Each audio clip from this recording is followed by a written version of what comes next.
There is a funnel. Look at that funnel.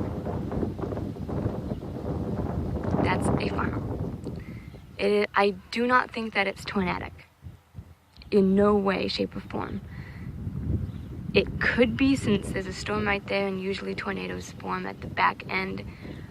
I don't think that it's going to touch down. If it does, it's probably going to be like an F0. Maybe an F1, depending on how violent that storm is. But there's a funnel.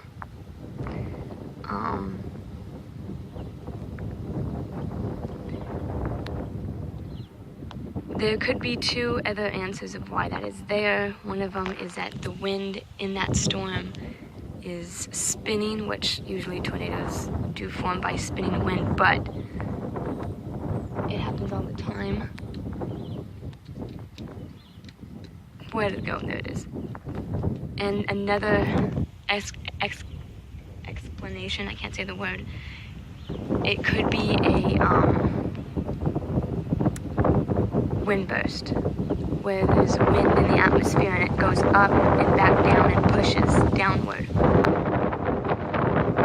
But at the same time, there's a storm, and that's exactly where a tornado usually forms. But it's not really doing anything after that. It's not really reaching down.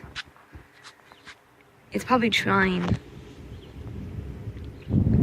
which, more common than not, more funnels. There are more funnels than there is tornadoes, you know what I mean. Because it's really hard for a storm to produce a tornado, especially in this weather. Yeah, it's dying. It's starting to break up.